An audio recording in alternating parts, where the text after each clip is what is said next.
as folks come up, we'll hopefully get them caught up. Start off with some introductions. Like I said, we have limited time, so please keep your introduction to 2-3 lines tops. My name is Al, or Aurelius, originally from Tal'Dorei, mostly recently Rising Winds, and currently Golden Vale. Thank you, wife. I move around a lot. Warlorded last year.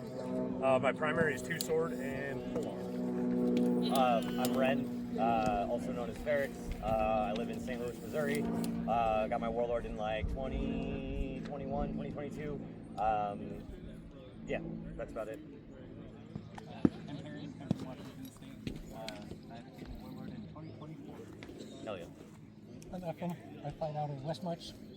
I'm happy to be here. Hell yeah. And where's Westmark? West March is in California. There we go. Oh, I'm sorry. One other thing I want is, what do you want to get out of this class? Oh, yeah. I would like to learn more about reading my opponent before the fight even starts. What they're going to do and how to address it. Excellent. My name is Bader, and I'm from Darkon Crownlands in Maryland. What I want to get is just being able to read my opponents a little bit better. I'm Fuzz. I'm out of KCG in Pennsylvania, and I want to learn about setting up better. I'm Hope. I'm out of Wolfheim in central Wisconsin, and I need to learn how to read my opponent much better. You're in the right place. I'm Shinzo, out of Brixton in Greenville, South Carolina. Been fighting for 14 years and hoping to upgrade from fighting on vibes to thinking about it a little more. So, Patches from Winter's Edge, and I just wanted a better ideology. Foil from Darkon and Crystal Groves. Want to work on setups. Delos from Crystal Groves. Want to just lock in my returns and reads. Mercy, also from Crystal Groves. I'm a fighter on the smaller side, so I want to stop kind of being more waiting for them to do something and be more proactive in my fighting approach and get scrapped.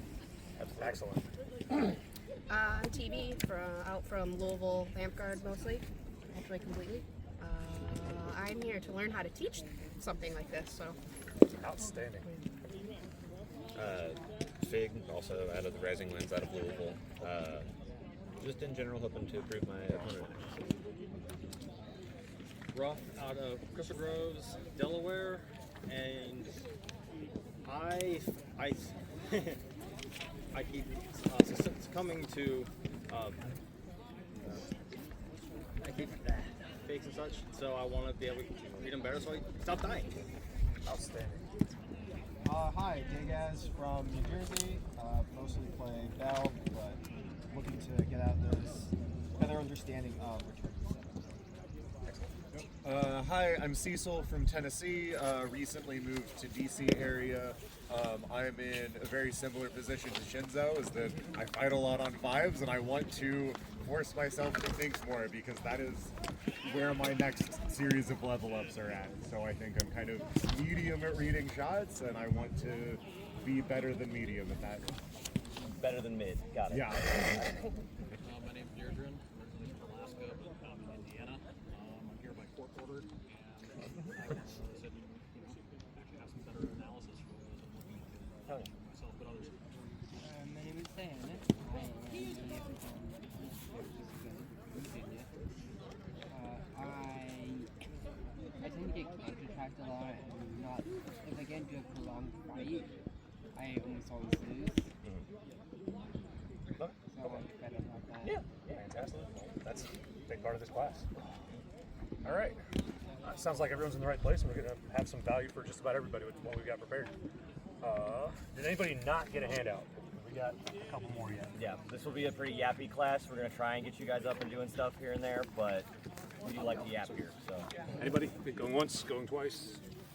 Come grab us afterwards if you didn't get it. Okay. So first, a couple definitions. Just like we did the fundamentals earlier, we all want to be speaking the same language. When you go back home or you develop your own thought process, you feel free to change these. But for today, this is what we're going to be talking about when we say reading, setup, return. So reading is watching your opponent's body language, position, and movement to anticipate what their next action or series of actions will be. This also includes analysis before either opponent moves, things like handedness, foot spread, guard position. Setups are body language, position, and movement that you make to encourage your opponent to take a certain series of actions or a certain action or series of actions.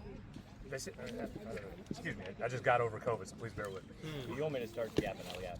I'm gonna finish this one and then I'll hand it off. Okay, cool. All right, I'm on a roll right now. So setups are setting a trap for your opponent. Returns are the shot you throw in response to your opponent taking the expected action or series of actions, essentially springing the trap. This one's injecting my own opinion in it. Like anything with fighting, the only way to get good is grind. There's no shortcut, there's no secret technique, you have to grind it. So what we're trying to do today is give you a framework and some drills and some thought processes to help you grind efficiently and effectively. Yeah. And when we say grind, we don't mean run drills until your body gives up on you and you have to go pass out on the floor, right? What we're talking about is we want to fight with an active mind as well as an active body, right? Because you can fight for 4 hours and learn absolutely nothing if you're just going on vibes like completely. Whereas if you're applying the right mindset to that fighting, there's a lot you can learn about other people the more you fight them. So we're just trying to grind with our brain as well as our body, but not to exhaustion. Yeah, you covered that. Okay. Any questions about reading, returns, or setups, or what qualifies one versus the other, anything like that? Okay, cool. So we're going to start with reading, obviously, because when you start a fight, that's where you're going to start. You're going to be looking at the opponent, and the opponent's going to be looking at you, right? So to break down reading just a little bit more, me and Aurelius both like to use the term hot read versus cold read. Anybody have an idea what a cold read would be? TV? Like static, you're kind of just hanging out there, pretty, I don't know. It's like information I can just Yeah, look yeah, at you it can and just see. look at. Yeah, Yeah, yeah. exactly. A cold read is something where I don't have to fish for information. I don't have to even like engage him. I can just tell by the way he's standing, or get in the cards real quick. Like I can tell by the way that he stands what he's going to try and do or what he's trying to make me do, right? So in this particular, so just stand there for a minute for me, please. Stand there, look pretty. So in this particular stance, if you walked up to someone like this, anyone have any ideas on what Al might be doing or might be thinking just based on the way he's standing?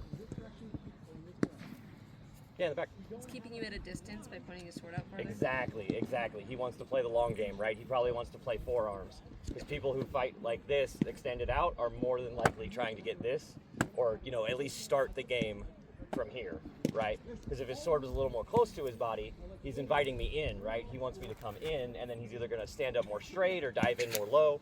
But yeah, because he's standing extended, he's trying to keep me away. Anybody else? Anything else you noticed about the way Al stands? Yeah. He's left-handed and he's wearing a brace on his right hand, so it could be that he's naturally left-handed, or it could be that he just can't fight with his right now. Yeah, absolutely. That doesn't necessarily have to do with the fight that's about to happen, but it is good information to have, right? Because, like, I didn't even notice he was left-handed until you pointed that out, even though we're hand-matched. My brain just, like, yeah, you know, it doesn't matter. We're just both on this side. But yeah, no, absolutely. It is good to notice the handedness and also the way that his feet match his handedness. Because if you're fighting left-handed with your right foot forward is very different than if you're, I'm going to say the lefts and rights wrong, but anyway, this fighting like this with matching front foot and back foot is very different than if I walked up like this, right? So it's important to kind of take in the whole picture: feet, hips, hands, shoulders, face, right? See what kind of is going on. Building off of that, to point out something that you have written here that I think is worth calling attention to. This seems obvious, but often overlooked or forgotten. The value of looking at handedness. Yeah. That is exactly what I was about to say. Okay. So as you walk up to an opponent for the first time, even if it's an opponent you know well, like Farix and I go way back, I'm still going to look at which hand does Farix have their sword in. Yeah. This fight. Yeah. Because that changes the way you fight. So it's like, okay, walk up, which hand is sword in? Right. All right. If you're a hand matcher, that's an automatic part of what you're doing because you can't hand match if you don't notice which hand their sword is in. If you're not a hand matcher, make it part of your process as you walk up to an opponent. Which hand? Yeah. And I don't have this in the document, but Glenn runs a website called leftycombat.com. I believe it's still up and running. But on that website, he has a list of, like, when I walk up to someone, here's like 105 things you can look at that might give you some helpful information. Everything from like the shoes they're wearing to the if they have gloves or not, the kind of sword they're using, how long is the sword they're using, just all kinds of stuff. Glenn is very smart, highly recommend. But yeah, you get what a cold read is though, right? Like, it's just information you can glean without giving anything away yourself or anything like that. Information you can kind of just see at a distance. Hot reads. Hot reads are based on are things that happen, things that you can read, things that you can look at and figure out after the fight has begun. So, for example, Farix and I we tap sticks, we open the fight, and I do this. What does Farix do about it? Okay, now I know that Farix is a counterpuncher, right? Now I know I go here, Farix is going to go high. So I know I need to snap to a block, right? If I leave an outside lane opening, Farix is going to bite on it, and it's going to actually throw a shot. For example, or Farix does the same thing to me. I'm a hand-matched block strike fighter. So my first reflex is, rather than counterpunching, to block. And I'm going to close the lane that Farix is showing me, right? So that's a hot read. So it's give your opponent a little bit of information and see what they do with it.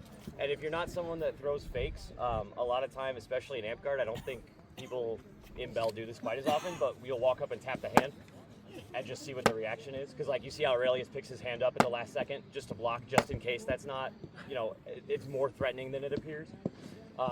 So tapping the hand or, like, tapping the sword can give you a good idea of kind of if they're going to fight you, if they're going to run away from you, if they're going to jump on you as soon as you do something.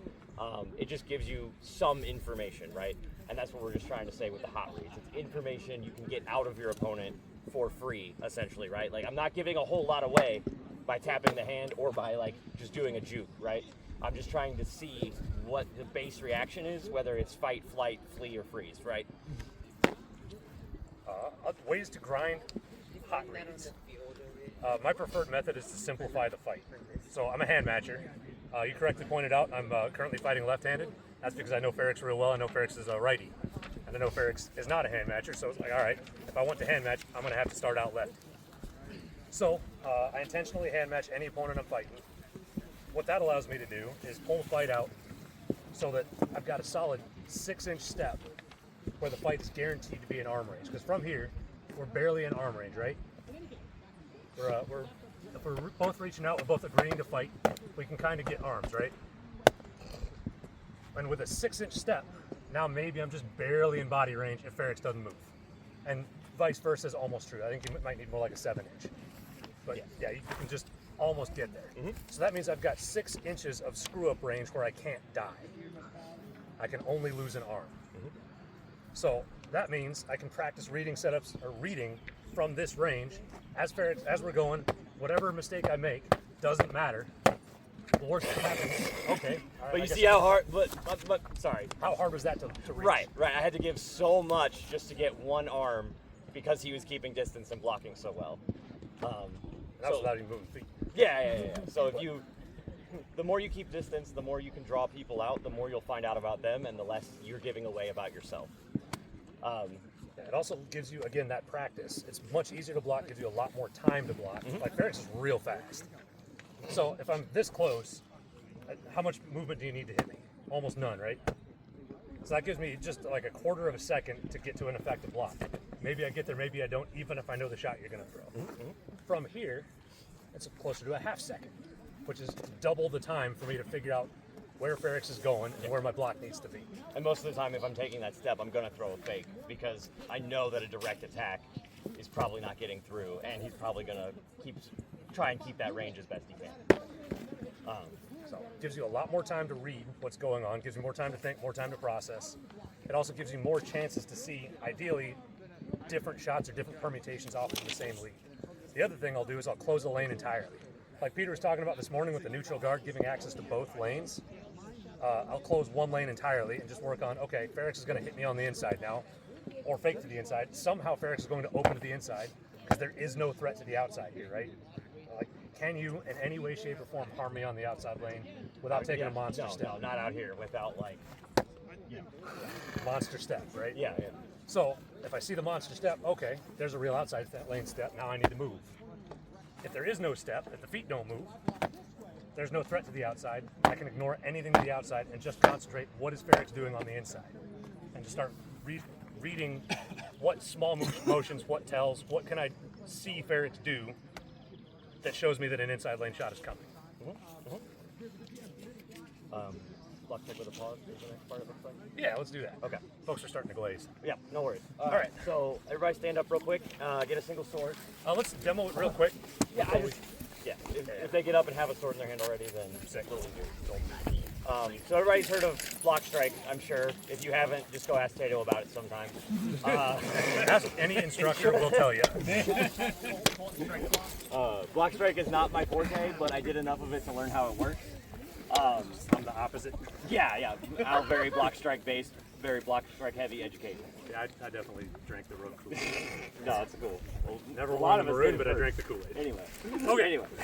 So what this drill is, so block strike has a lot of purposes and a lot of ways to grind it. This particular variation is about reading a setup, figuring out what is your opponent going to do next. And also exploring your options in your own setups. Yes, absolutely. So what we're going to do is we're going to set up for a block strike, so one stick length apart, more or less, and then it doesn't matter if you're hand matched, cross-handed, don't care.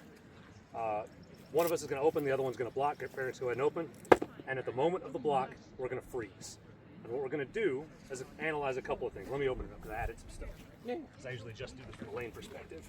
Oh, yeah. I added I mean, if you want to do the lane perspective, I can add anything. I actually really like yours. Oh, I get practice teaching it. Thank you. Okay. So, first thing we're going to do is assess which lane is each fighter in. Which lane is Farix in? Outside. Outside lane. Which lane am I in? Inside. Okay. If you don't know what lanes is, raise your hand. I can cover it real quickly. Okay. So when we're pointing at each other, rotate real quick so he can see a little bit better. So when we're pointing at each other, my sword is on the outside of his hand, which is the back side of his hand, right? So he is on the inside of my hand. So if I throw, I have to go outside his hand to get there. Whereas if he throws from where he's at, he has to go inside of my hand. So that's what I mean. Inside is basically on the center torso is inside. Outside is away from the center torso. The way I've always thought of it, to build on that, finger side of the sword is inside, knuckle side of the sword is outside. If we switch hands, keep yours in the right. So I am now in which lane? Outside. And Farix is in which lane? Outside. And now we switch it up. Which one am I in? Inside. And which one is Farix in? Inside. Outstanding. Yep. So if you're hand matched, you're always in opposite lanes. If you're cross-handed, you're always in the same lane. Okay. With slight variation. Sweet. All right. So Farix is open. I have block. So which lane? Farix is in. Outside. I am in. Inside. Okay. Next thing. What is my most likely return? Straight chop down to the forearm. Straight chop to the forearm. Okay. So we'll talk more about this a little later on with primary, secondary, tertiary. But my primary return, my most likely, is chop to that forearm. Nice and open, easy, very quick and very easy. Those of you who answered chop to the forearm, why is it chop to the forearm? Yeah, shortest distance. Simple shot, shortest distance. Closest target. Yeah, because it's very easy to hit the inside of my forearm right now. It requires the least amount of effort, which is why it's the primary. All right. And is the attacking fighter, is Farix in a good blocking position for this shot? No. Not great, Not but great. it could be worked on. Ferrix in particular is probably fast enough to get away with it. The average fighter is not. The average fighter is giving me what I call a checkmate. So for the students in the class, other than I guess TB and Heron, don't worry about you, and Colt back there, quiet. For you, don't worry about you guys. Everyone else, if you find yourself in this position where the most likely return is wide open, it's a checkmate and you have lost the drill. So there are a couple ways to end this drill. Oh yeah, so once we've decided, all right, pick a different opener because you gave me a check. All right, what's my most likely return? Oh, let's go through the whole thing. Which lane is Farix in? Inside. Which lane am I in? Outside. Outstanding. Why is this inside? Because your sword's on his finger side. What part of my sword's on his finger side? The striking side. There you go. Yeah, the tip determines what lane you're in. There we go. Thank you. I missed that earlier. Yeah, you're good. You're good. Okay. All right. What's my most likely return? Probably shoulder chop. I'm going to go for the top of the forearm, but shoulder chop is also valid. It's about the same spot. Is Farix in a good blocking position for that? Yeah, it's a much better one. Farix in a great blocking position. So now that we've established that, and there's no checkmate, we're going to execute that. So I'm going to throw that shoulder chop / top of the forearm, and then Farix is going to block it. And then we freeze. And then we repeat the assessment. Okay, so Makes go and sense. relax. Any questions? Because we are going to have you do this to each other and walk around and watch it. All right. Okay. There are 3 ways to end this drill. First, the initiating fighter has thrown their 3rd attack. Because you can get into this, like this is like chessing and jiu-jitsu. You can chess all day long, and after about the 3rd translation, you've kind of gone out of the realm of what really happens. So 3 attacks, and then we'll reset the drill. Or 1 fighter throws an attack from which they can't reasonably expect to block a return, a checkmate. Or the blocking fighter doesn't see enough opening to be willing to return. Let's do 1 more. Okay. Sweet. All right, I'll be ready. So, if I throw this as an opener, is there enough for you to return here? Is there an avenue? There is an avenue. Oh, yes. But, like, is it good? Is it enough Oh, for you to no, reasonably there's not a both? checkmate, sorry. Yeah. There's no checkmate here. Is there, like, I'm not really giving you anything to play with, No, right? no. So, in a real fight, are you going to, well, you might throw off of this, but would the average fighter throw off of this? No, probably not. Probably and even if I do throw off of this, it's more of a setup for something later on. It's not. Go back there. So, getting ahead of the drill, so just keep in mind this for later, sneak peek. If I was coming out of this, I would be going something like this to try and like force him out of the way. I'm not trying to hit him with this, I'm just setting up something for later because then maybe I can replace and finish, right? So, keep that in your back of your mind. But for now, yeah. If there's not enough to play with, just say I'm out and reset the drill. Yeah. Got it? And you're gonna do 3 shots. So Al's gonna throw 1. I'm gonna throw 1. Al's gonna throw 1. I'm gonna throw 1. Al's gonna throw 1. I'm gonna throw 1. Done. And then reset. All right, partner up. Cool. Just being able to lightly pivot backwards enough where people always movement. Yeah. For setting the distance to that, what are you gauging for like set distance because I don't feel like either of us were close enough to really genuinely be able to get a stab in or even line for a body shot outside of like fishing for an arm. Okay. Aurelius did mention earlier, but it was 1 sword length between my front foot and his front foot is what we were doing. My bad. No, you're good. You're good. And you can add steps into this and stuff. Like this is just the basic framework for the drill. Like you can do that with sword and board and like just take your time and work through things, right? And another thing that helps, it's not necessarily a drill, but if you have a sparring partner that you see more than 1 time a week and you're not worried about trying to like get as many fights in as you possibly can in that one day, if you do something cool, whether it's on purpose or an accident, or they do something cool on purpose or an accident, be like, hey, what'd you do? Like, what happened? Like, that was interesting. I don't understand what happened. What happened? And then you can kind of work that drill backwards and kind of retrace your steps and figure out what was happening either for them or for you so that you both get more understanding out of it. This drill has helped a lot of people a lot, especially for you guys or y'all that have more experience than your average sparring partner. Help them work through it and think a little bit more about how they fight. Because like, you can sit there and kick their teeth in all day, but they're not going to learn a whole lot other than how to block, dodge, and not get hit because they can't deal with it, right? So taking those steps back, retracing your steps, very helpful, and it breaks up the sparring just a little bit where you're not constantly just feeling like you're dunking on people, right? All right. Questions on reading, because we're going to start moving into setups before we go into returns. Okay. So for setups, there are both long-term and short-term setups, right? So think a short-term setup is within 3 fights, right? Like a tournament bracket, right? You got 3 fights to figure it out. Hopefully you only need 2. But like, I usually think of it even shorter than that. It's, when in the context of 1 fight, I throw 1 or 2 shots to try to set something up. Like I want Farix to throw outside, I throw here. Well, Farix didn't do my setup, but that's okay. So this is my setup shot. You said what you were doing, and my brain's like, be a brat. That's why we love you. Yeah, thank you. Okay, so since you know what we're supposed to do. Yeah. So I throw inside to encourage Farix to throw outside. That was my setup shot. And then my short-term like setup. And now I've got the shot I want, which is the arm shot. Yeah. So I used a short-term setup with 1 shot to encourage the response that I wanted. Absolutely. Long-term setups, I guess, would be more of the 3-4 fight setups. So if I'm fighting Al and I want him to step to me, I'll do a lot of like little flicks, little kicks, like, hey, come on. And then when he's taking that step, he's not necessarily thinking about blocking, so I can try and punish him there, right? Whatever it is you want to happen, you can provoke that response from your opponent. You just have to know how to do it, which is our goal of our class here, right? We're trying to set you up for success, whether that's actually throwing a shot or just moving in a certain way or leaving a bait open. All of those things can be included in setups. Because if I step towards Al and he backs up, I'm like, okay, so now I know that he's going to back up when I step forward. I can use that information to help me set up things later.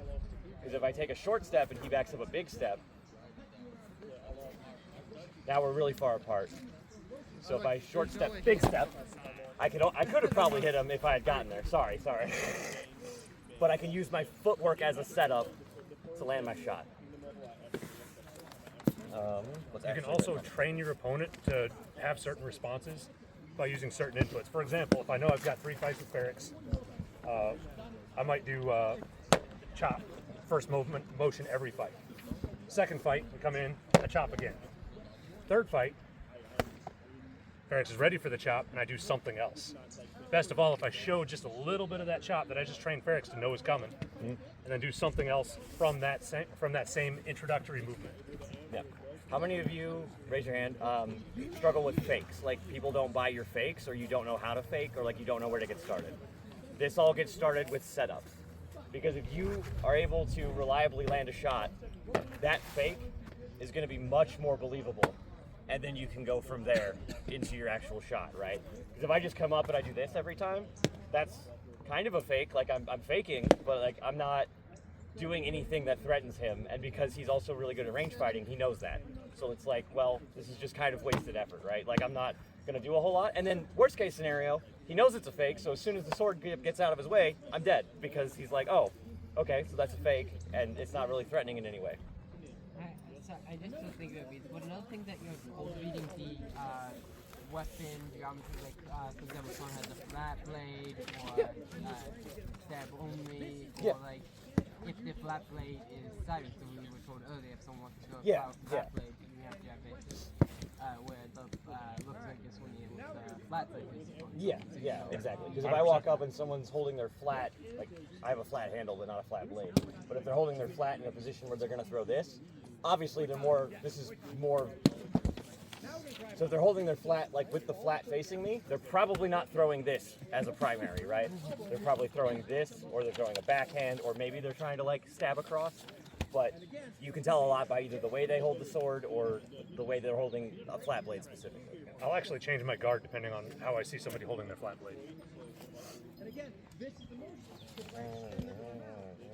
It's also why I don't use a flat blade anymore, because it gives my opponent too much information without me having to move. And then for long term, one more thing. Once you have a decent understanding and prediction, like a read on somebody, right? Like we were talking about, like they either come up and hit the hand, or like they really want to throw outside all the time. Once you have some of that information, that's when you can start thinking about your openings and how to bait them into doing what they want to do. Because if Al's trying to get me to throw outside, then I want to give him just enough of a glimpse of skin, forearm, whatever you want to call it, that he's like, ooh, I think I can get there. But my block's there, and then I go outside again at a different angle, right? So I want to give him what he wants, but I want to give it to him in a way where I'm ready for it. Because if I just throw complete flat and I have to like reset, he's going to just snipe down the middle before I get back to the start, right?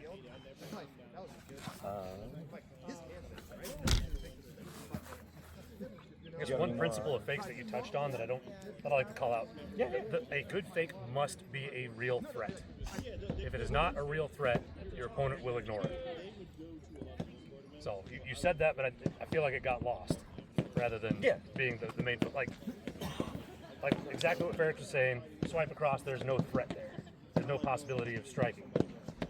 Farix blocked that knowing it was a drill because there's a real threat there. Like I absolutely can hit the shoulder.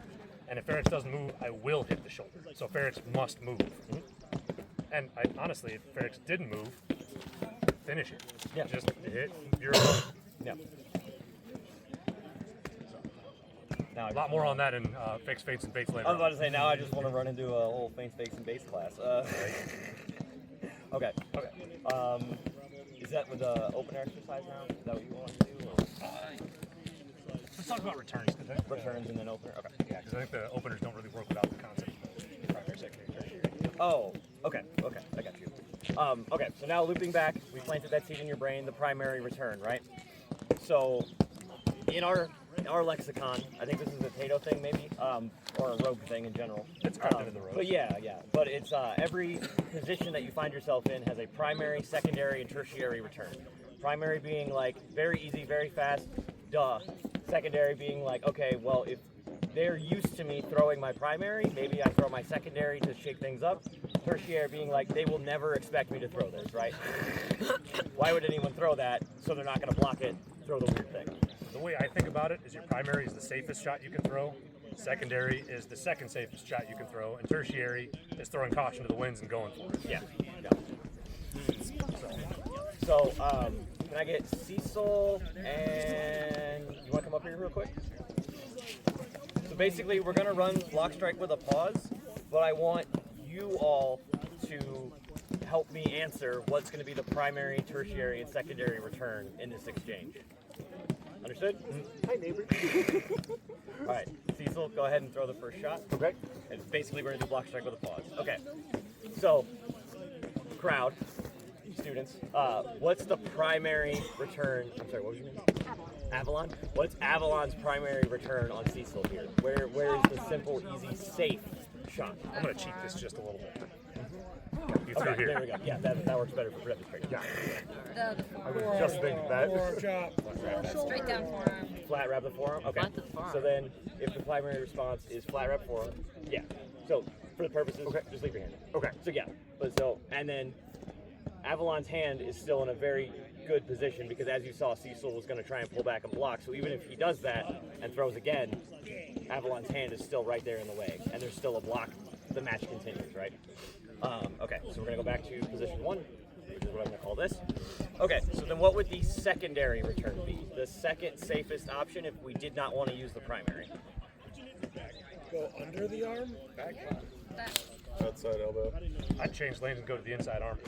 I think under the arm I would think of as tertiary. Yeah, safe as me. Yeah, we talk tertiary, we'll talk Farix. Yeah. So, tag out with you, buddy? Yep. All right, don't go far. So from here, primary we talked about right there. Secondary, I might change lanes and try to throw inside arm.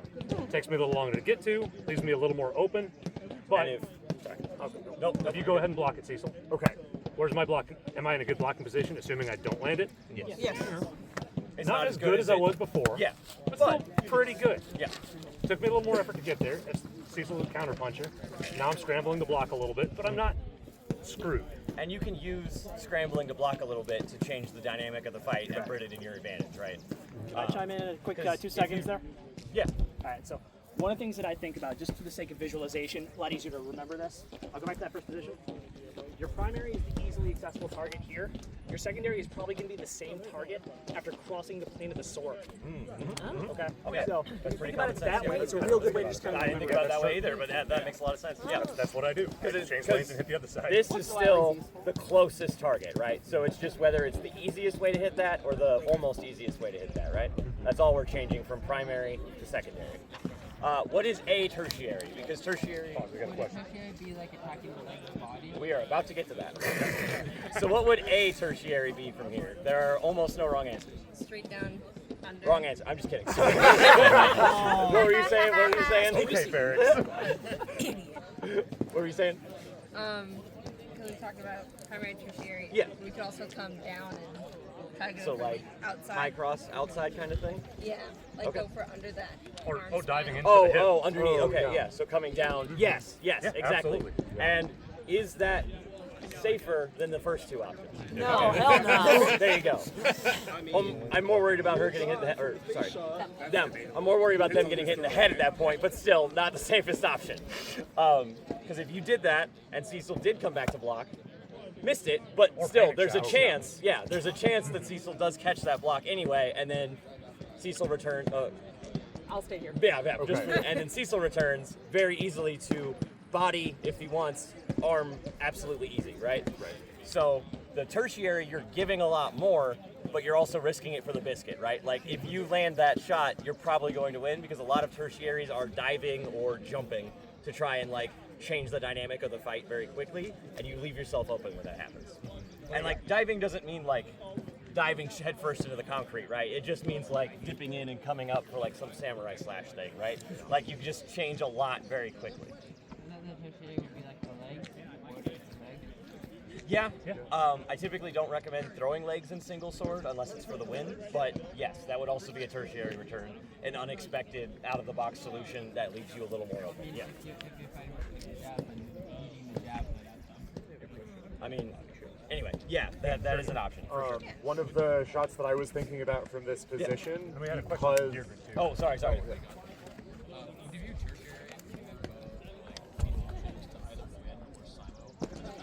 Typically, yes, that is the way I view it. Yeah. Typically, the tertiary is your Hail Mary. So if I was setting up a tertiary, like a spin shot or like something really goofy, I'm doing a lot of very safe things to get myself to the right position. And then once I get, so like if I'm fighting Cecil up high and I'm getting a little bit closer, and what I really want is fucking throw this and then duck out and spin. I have to get that sword out of the way, and I have to make sure that when I duck and spin, his sword either goes over my head or hits me in the body and not the head directly, right? So like I'm planning all that ahead of time to set up that very explosive, dynamic movement and leave myself open at the same time. Broadly speaking, you can safely open with a primary. With minor effort, you can open with a secondary. Yeah. You should not open with a tertiary. No, you must set up a is, tertiary. that is why most flow matches end in silo. I'm not even exaggerating. Jump Most straight people to the just want to hit them, and then you both get hit. Any questions? Primary, secondary, tertiary? Okay, cool. Thank you both so much. All right. Okay, now run open. Okay. That's all. Sweet. All right, opener exercises. This was a drill that I saw Farix do 2 years ago, last year? I really liked it. St. Louis, I think, is the video that's up online. Yeah, that was last year. Sweet. All right, so let's get 2 brave volunteers with any equipment set you want. This is what I just did, isn't it? It is almost what you just did. Okay. Yeah, pretty much. Except we're going to workshop the opener. All right, 2 brave volunteers, any 2 people. We got one. What's your name? D? Nice to meet you. All right. And you want single sword? Yeah. No. Sweet. Single sword? You can pick up whatever you want. I'm just You technically can. We can do this mismatch at the beginning. Yeah, I'm good with mismatching. Whatever the fighters want to bring. All right. So. Yeah. All right. So what we're going to do is we're going to take from each fighter's perspective, and we're going to workshop an opener with a setup. First, we're going to read, then we're going to set up, then we're going to figure out what the return is and how do you get there. And once we demo this, we'll do one more group in front of everybody, and then we'll split up and everybody gets to try it. Get you moving again. So, start with reads, right? Yep, start with reads. Okay, so what do you read on D? Well, hold on. Tap off and back up like a tournament, and then we'll go from there. All right, perfect. So I see he's actually more of like a wide stance fighter instead of narrow. So changing planes side to side is what I'm expecting. Also, single move doesn't have a shield. I'm going to take that into account. Right? There's a lot more shots I can start throwing. That he might be faster to react, but I have more options compared to him. What's the most obvious thing that we talked about making note of every time? He is left-handed. There we go. There you go. Lefty, wide stance. All right, and then your reads on. Well, he's got a board. It's not a full medium board, but it's a punch board still. He can move it around pretty freely. Is it a punch board? No, I think it's strapped. There you go. Strapped. There you go. That's important to know too. So it is strapped. It takes time to dawn and dawn. He's more of a linear stance, so I'm expecting him to come forward a little bit more at me rather than maybe get off the angle. So maybe I can get off the angle on him a little bit. And based on what you're seeing, do you think he's coming at you fast or slowly? Probably fast. He's definitely on the faster end of legs closer together. Exactly. Legs closer together, coming through with those explosive steps, trying to finish this fight quick because he's got a board. Yeah. Probably trying to get into my range and really mess with me. Yep. Also, he's right-handed. Yeah, there you go. There you go. You remember I was waiting. it. Okay. I was waiting. It's like, is anybody gonna catch it? Okay. Right-handed, outstanding. All right. So, what do you want to set up in this fight? Like, what do you think your best option is here? My best option is to get him to throw a strike at all. Like whether I give him a little bit more of an arm, anything really to then throw my shield in the way and start opening up. You know, So then, tailored to you, do you find it easier to block high lane, block low lane? I find it easier to block high. Okay. So then, I think the stance you're in is pretty well suited for what we're trying to do. Okay. Yeah, the relaxed open guard, even with the shield. Yeah. Your stuff low. Really, where do you want to throw on him right now? On him right now, because his stuff's low, I want to go high. Exactly. Oh, and that would be perfect for me. Yeah, Because yeah, I already. naturally like to go, full in. Yeah. Okay. So we're starting with a bait, and we're starting with a high bait. So you're trying to pull his equipment high. So you're setting up for a high shot and a block. So go ahead and play that out so far. Like, you don't have to go slow motion. Like, you can literally You just want do a tap again? fight Oh, yeah, at we the can beginning, and I'll say stop. But yeah. Now I'm trying to remember. I mean, sounds like you just do what you do naturally. Okay. Perfect. Yeah. So All right, we were so- supposed to stop here, right? Yeah. That's perfect. Yep. All right. So D, why did you not throw? What did you not see that made you not want to throw at it? Well, for one, he's got this big board in front of me, but also this sword is still in my lane. I'm a block strike guy, so I like to catch a block and then wait to see what their illicit response would be. So I catch the block here. Okay, now I have an arm lane open. I'm ready to throw. Yeah. All right. Okay. All right. So his bait was never going to work in the first place because No you're looking problem. for an opener from him. Exactly. I'm looking for him to come to me anyway. Okay.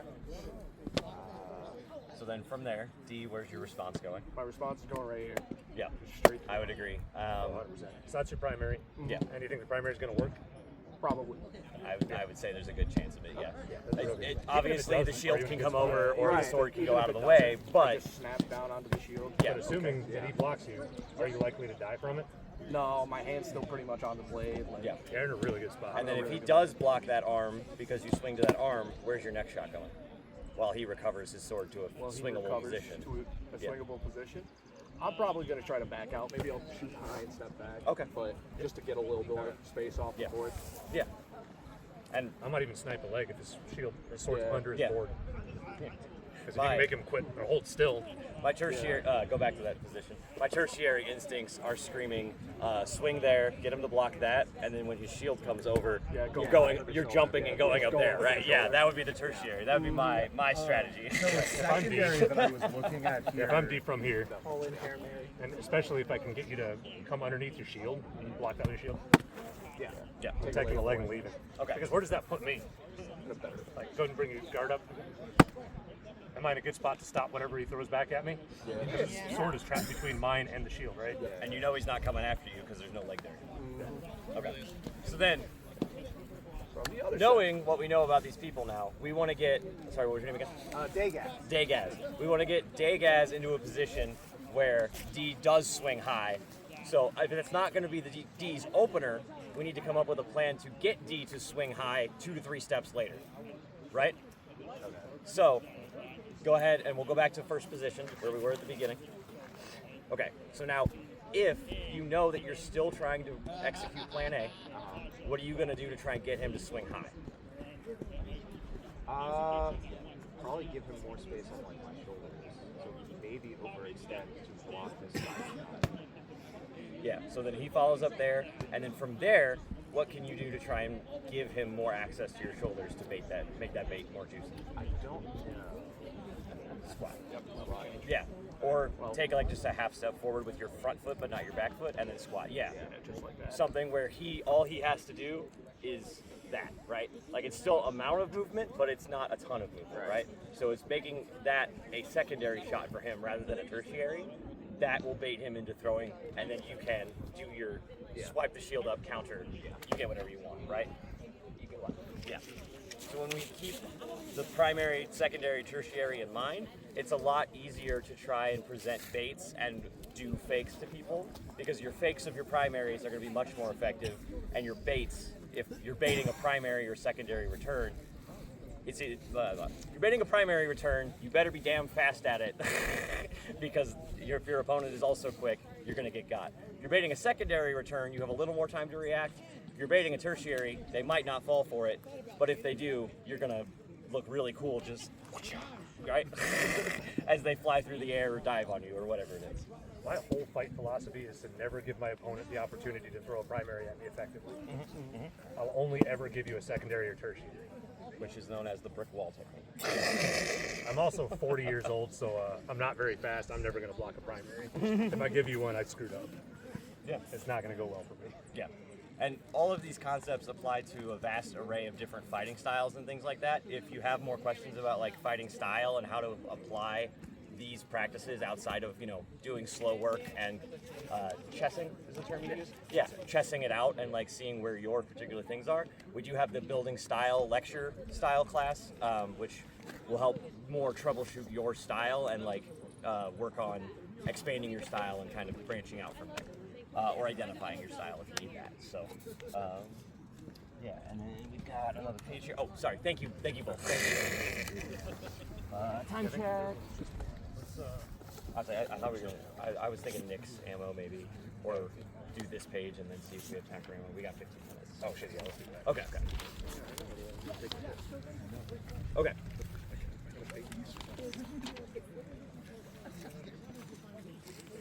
All right, everybody stand up. Stand up. All right, sit down. Sit down. Girl, no.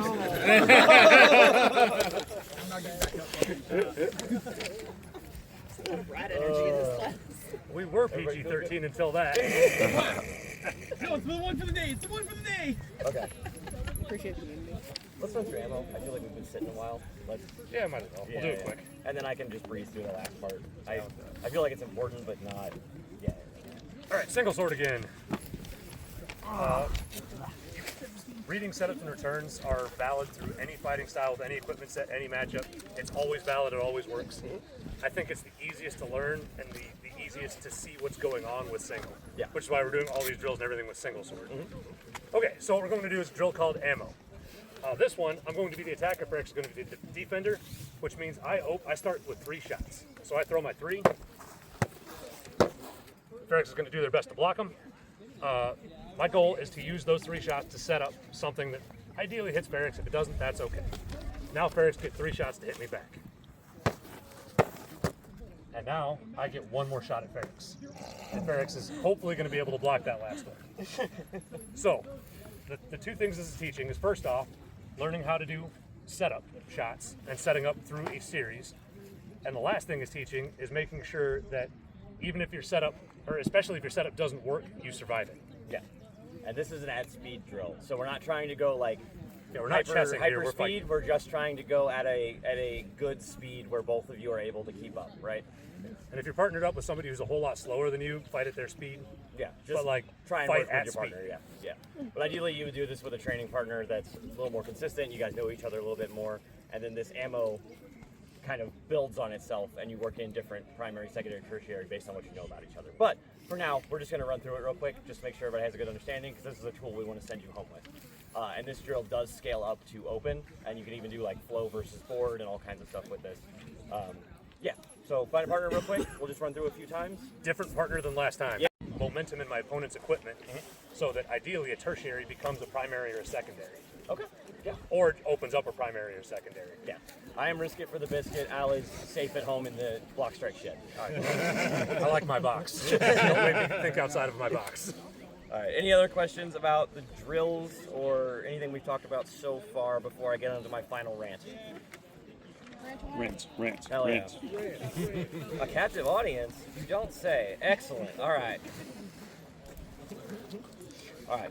So this is a little bit of a shift from reading returns and setups, but I think it's very important to maintain a mindset of learning and creativity, as well as drilling, grinding, and getting better, right? You can do both at the same time, or you can do both intermittently throughout your practices, and not have to stop, reset yourself, and keep going. You just takes a few, I'm going to read what's on the sheet.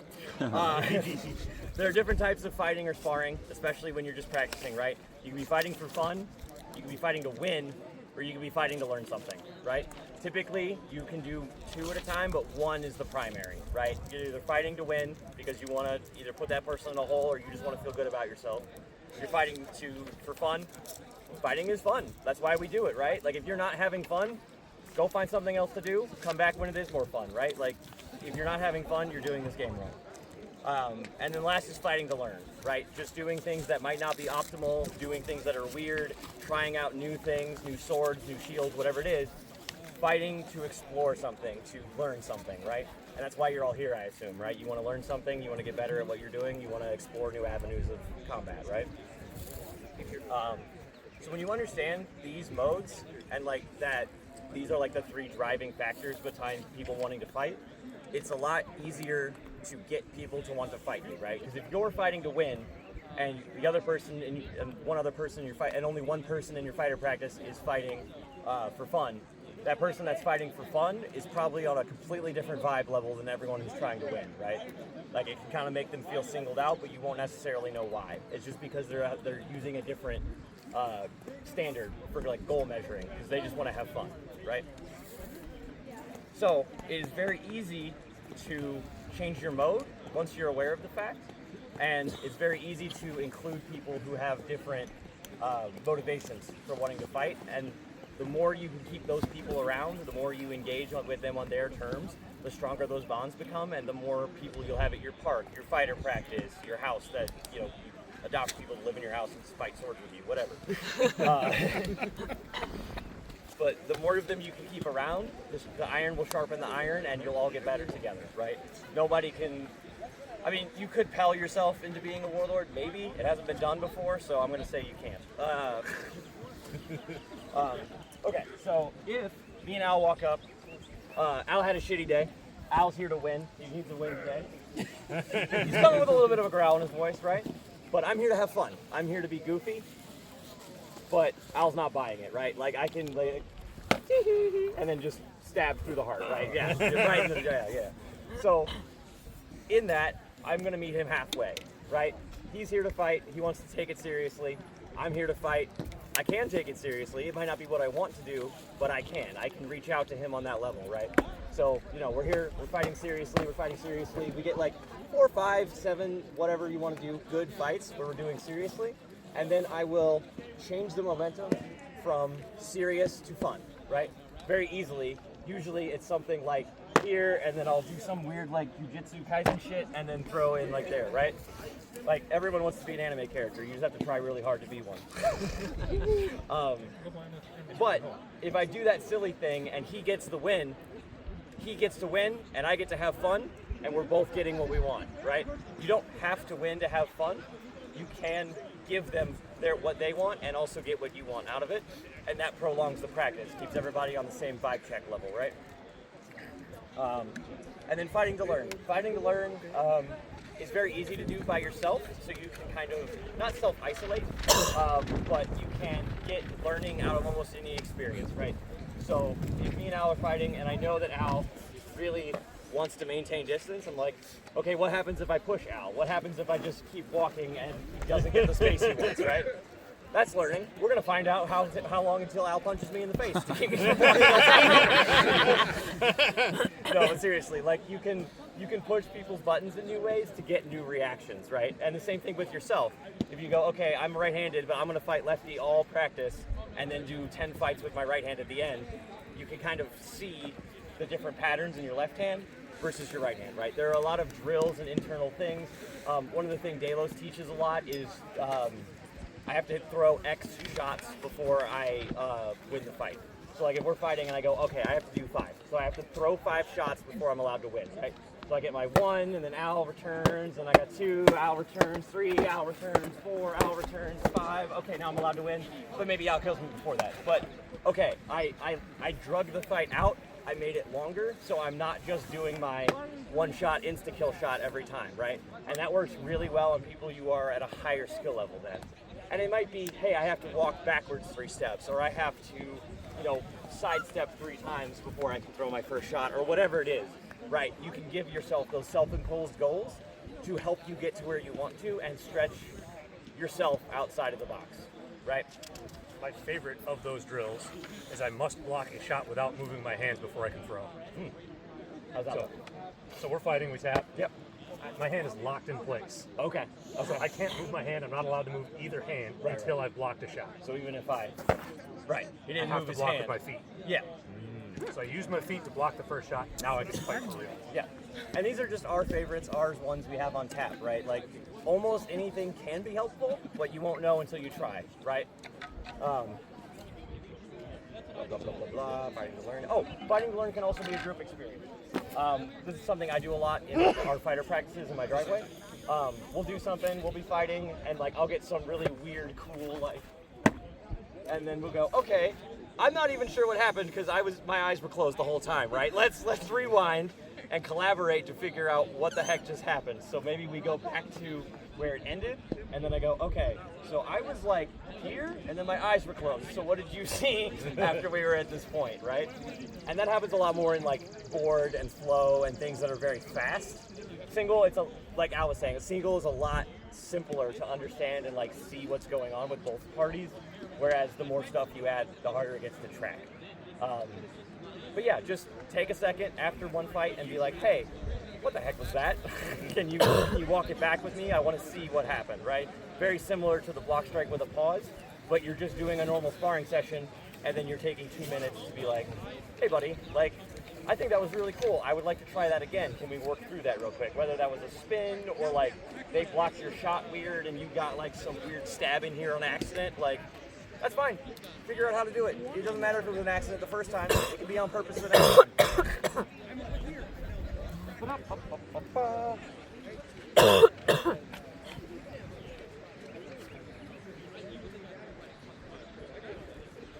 And then, this is more personal to me. Al might have a different perspective, but the two things that I found most helpful when I feel stuck or I'm at a plateau or feel like I'm not getting anywhere, like nothing new is happening, the dopamine effect is kind of lost, is I turn every fight into a puzzle, right? Like, I want to provoke a specific reaction. Okay, how do I do that? What turns on the Rubik's Cube do I need to get Al to plunge in and throw a high cross, right? Like, that reaction's in there somewhere. I just have to figure out exactly what I need to do to provoke him to throw the high cross. Is it going to be that easy? Probably the hell not, because Al's very conservative. Not politically, sorry. Yeah, not politically at all, please. But Orange man bad. But Al is very safe, right? He's very thoughtful in the shots that he throws, so that would take a lot for me to kind of poke his buttons until finally I get the high cross, right? But that takes the emphasis off of winning and puts it more on, I win at the end of the day if I can get him to do this. And then maybe at the end of the day I go, hey, I was trying all day to get you to throw that high cross, but you just never did. And then Al can tell me that I'm stupid because he's not going to throw that high cross because X, Y, and Z reasons, and then I have better buttons to push next time, right? Like, it's iron sharpens iron, right? You can't do this on your own. You need to talk to the people in a very open and honest way about what you're doing, because the more that you admit that you have flaws, the more that they admit that they have flaws, there's more surface area for iron to sharpen iron. I'm going to say that a lot, but it's very true to me. Best thing Farix can do for my fight is to exploit any weakness they can see on me. Yeah. That very best thing they can do is hammer that weakness until I close it up. Which is great for me, because I love to do that anyway, so. Right? And then, I 100% agree with you. Change your dopamine. Yeah. Find and a new win condition that helps your fight. To me, it aids the grind. Figure out what am I currently grinding. My dopamine now comes from succeeding in the specific technique or whatever it is I'm grinding that day. Is it blocking with my feet? Is it getting my opponent to throw a high cross?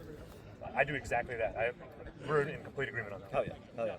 And the other thing that I do to shake things up is I will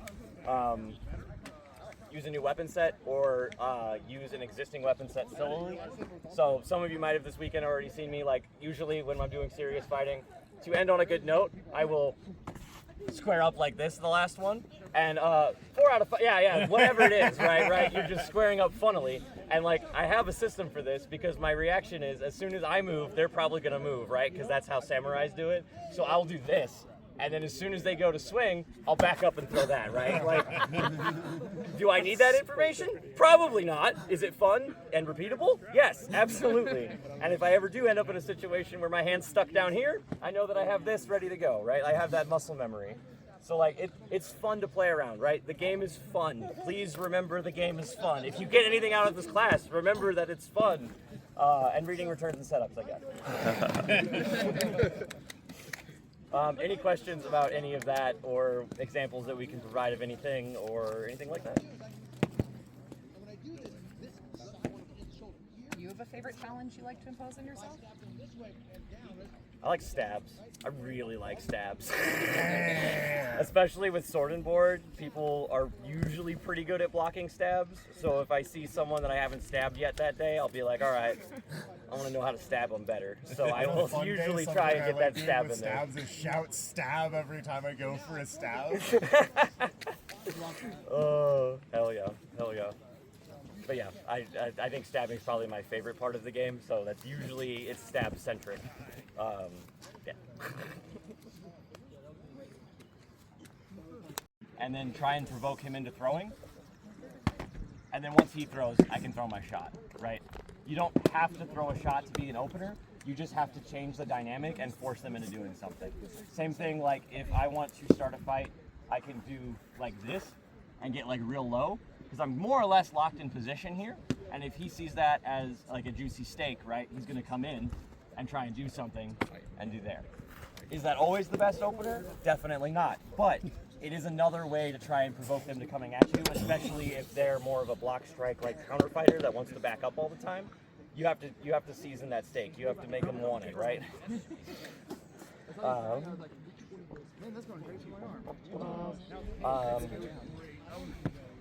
Oh, when you're practicing like your ammo drill, or like you know that your opponent is really good at something, you can play into that and see how far, like how many steps in that process they have, right?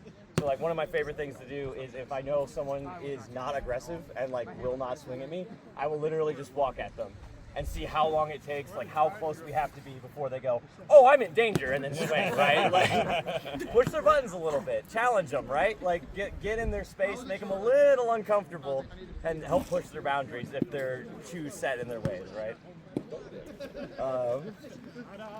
And then if you lose to a lack of understanding, like you don't understand what keeps happening, like if Al walked at me and I just did this every time and I just killed him, and like I'm changing it up every time, I'm doing something slightly different, but he just doesn't register, right? As the person who's doing that, that is your opportunity to reach out and teach, right? That is your opportunity to be like, hey, have you tried doing something different? And suggest to them, hey, maybe do this. Like, this is how I would block this, you know, if I was fighting me, kind of thing, right? Like, that is your notion, your cue to jump in and be a little bit of a teacher moment, right? My rule of thumb is after the third time something lands on somebody in almost the same way, they're not getting it, time to teach. Yeah, and I would say third time in a row is like a very good, like if I can get the same thing in a row without too much resistance at all and it doesn't really change at all, that's your cue, for sure, right? Either teach them how to block it or give them an option, just something. Reach out, be a teacher, right? At the very least, show them what you're doing. Yeah, like, yeah, at the very you're least, stepping like, in, let's and you're slow dropping this your down, hand every right? time, Yeah. and that's opening this. Yeah. That's what I'm doing, that's what I'm seeing. Do with the information so a what you useful will. teaching tool, having formerly been a university teacher, something that is both useful for engagement in teaching and also useful in that situation as a transition to we're going from fight mode to teaching mode is, hey, so what's happening there? Yeah, no, exactly. Just ask the And question. so you're getting them to start thinking through initially before you are offering that advice to them. Yeah, because I see so many mid-level fighters, let's say 7, 8 Orders of the Warrior, that will train the same way they've always been training to get to that point, but you can only get so much harder, better, faster, stronger in your life, right? Like there is an upper limit to what your body specifically can do, so then you need to sharpen your mind. You need to take this meat mech that we all pilot every day and find a new way to use it. Find a new way to engage your muscles or, you know, apply your force to the sword in a different way. I thought I had a point at the end of that, but that's the whole point. And then in a more practical sense, if you lose the lack of understanding and you don't know what's going on, you can use, and the other person's not being forthcoming as a teacher, you can use denial of combat as a way to change. So like, it might not be great, but if you're in a tournament and you just lose to this person, you have no idea why, we tap off, I'm gonna stay this far away. That is as close as he is gonna get to me until he changes his attitude, right? The last few times I took a step forward and I just died immediately. I have no idea what's happening. So I'm gonna stand here, I'm gonna threaten to stab, and I am gonna make him be like, change his attitude before we start this fight, right? Right? I'm gonna try and just keep him as far away as possible, and hopefully he'll jump on my sword or I'll be able to get a stab in, right? But the goal is, if I don't know what's happening and I keep dying, you don't get close to me anymore until you decide to lunge or make a mistake, and then I punish you. What is Farix doing by stretching the fight out like that? Simplifying the fight, right?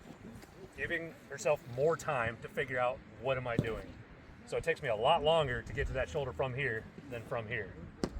So there's a lot more time to read it, a lot more time to see what's going on, a lot more time to decide. One other thing you can do outside of a tournament environment is be an adult and use your words. If Farix is killing me with the same shot 5 times in a row and isn't telling me what it is, hey Farix, that's a really cool shot that you're killing me with.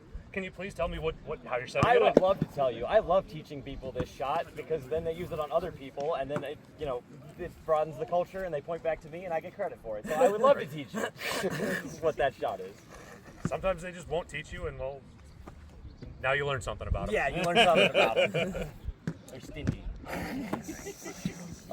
Okay, that's pretty much everything we had prepared. If there's any questions or you want to continue the conversation in a different direction, I'm more than happy to do that. Normally Noah comes by and tells us to stop talking, so that hasn't happened yet, so we're still here talking until y'all find something else to do. Any questions? Okay. Thank you. No, you're good. You're good. This is, yeah, I guess it's part of designs. If you are hand matching and they take the inside off the bat, what's a good way to recover and get the inside back? Threaten the outside. Yep. So if Farix, I really like the inside lane, and if Farix knows that and takes it away from me immediately, one of the best things I can do to take it back is to step hard to the outside and threaten Farix's outside, because now, actually let's turn sideways. Yeah. So you've taken the inside, I step here, right? I threaten the outside really hard. If Farix does not go back to the outside, Farix loses an arm, right? I'm just gonna win. So step hard, threaten the lane that you don't want, and now I get an easy lane transition. Maybe Farix blocks it. That's fine. I'm back on the inside, right? Heard. Thank you. Absolutely. Yeah, show a real, tangible, very threatening threat to the lane that you don't want. And if your opponent doesn't respond, well, okay, hit him. And my response is outside better. And what I mean by outside better is if they are taking my inside lane all the time and forcing me outside, okay, I'm not going to fight you on that. I'm just going to keep going outside, and they're going to keep fighting for the inside, and they can have it. I don't care about the inside. I can go outside all day. That's fine. I think it's cold outside. Yeah, I mean, yeah. Different strokes. Yeah. But yeah, watching this fight single sword is a lot of fun. Yeah. But you can, well, it goes back to what I said earlier about the fight, flight, freeze. What's the other one? I don't remember. Fawn. Fawn. I don't think that's we right. Yeah. see much of I that. might not have said fawn. Oh, we but see anyway. that in battle games. Yeah. People RP that. Not as effective. Anyways, fight, flight, or freeze. We'll go with that. So if I'm choosing to flight, but I'm choosing to do it effectively, right? Like I'm not just giving up by backing straight up. I'm backing in a J shape or a U shape. I'm trying to change the dynamic so I can still get the outside that I want without giving too much inside. Questions? Any questions not about this class? What's your favorite color? Usually red. I was about to say, That I'm makes pretty sense. sure I know that. No. Since we have a little time, do you want to get into feints and fakes? Oh, sure. Yeah, You don't have to. Yeah. But we were kind of getting into it earlier. We definitely do have that. So we're both teaching this class, right? Yeah. Hell yeah. It is 10 after 3 if anybody was wondering. All right. When's the next set of classes? So the way I think of it, 3:30. the lexicon we're using for what I'm teaching it is a fake is a shot you throw that you don't intend to land. A feint is movement that doesn't land, that generates a threat and provokes a response from your opponent. And a bait is an opening that you intentionally leave to elicit a response from your opponent. So we'll focus mostly on feints because we already talked about fakes a whole bunch in setups. I mean, see this class the last 90 minutes. So for feints, Farix talked about it a lot with his movement. I got it. If I step to a threatening location, Farix must respond or get hit, right? So if I step to the outside, Farix must block outside. So I provoke a response. I generated a feint just with body movement, at which I lose my options to throw. Before that, I can throw anything I want, and you find that break point on a pep. So just start moving to a particular shot, and then just try starting that shot and then throw any other shot and go as far into that shot as you can get before you just can't get there anymore, or you have to rechamber or do something other than proceed straight to the shot. So that's the first break point. The second break point is where I'm locked into a lane. So once I've gone far enough forward, now I'm locked into the outside lane. I still can choose upper lower quadrant wherever I want to throw outside lane, but I'm locked into outside lane. And I would argue physically, every joint in your arm is a break point. So like even though I've committed my shoulder to this, my elbow can go that far or this far before it triggers into, okay, my wrist is going, so I can go up or I can go, strike that, reverse it. I can go down or I can go up, but I'm not choosing that at this point, I'm choosing that at this point from there, if that makes sense. I also have a very broken body and my shoulders don't work half the time, so maybe take that with a grain of salt. So I think about the 2 break points because I'm even more broken. And I'm older and less flexible. Depending on the amount of broken you are, listen to one of us maybe. Yeah. Your options narrow as you get older and joints quit working. Yeah. Yes, there is. Yeah. I think, there's I also needed that class. fitness, and there's also, I took that class a decade ago. So, yeah. You are now. Still kicking ass. Yeah, for the moment. Through the decades. So, yeah, this break points, okay, so I can use body movement to help with the sword movement and generate an even more believable fake or generate a bigger response in my opponent. So Farix is very, very good. So all I need to do to generate a response for Farix is like that tiny little motion was enough to pull a block out of Farix, right? Because Farix knows if they don't move, I'm gonna hit them. But Ephraim, get on up here. You're scrub-a-dub right now. He's right. So Ephraim, the scrub-a-dub, doesn't see this as a threat, but is in a really good outside lane block. So Ephraim, the scrub, needs to see a lot more movement, bigger body movement. So I add the body movement to it, and then I go further towards my first break point, but I can still get any shot I want once I've generated that motion in Ephraim's guard. Thank you. Okay. I'm going to call it here because I got to go pee. So y'all have a wonderful day, and if you have any questions later, you can come find me, but I'll be around. Thank you.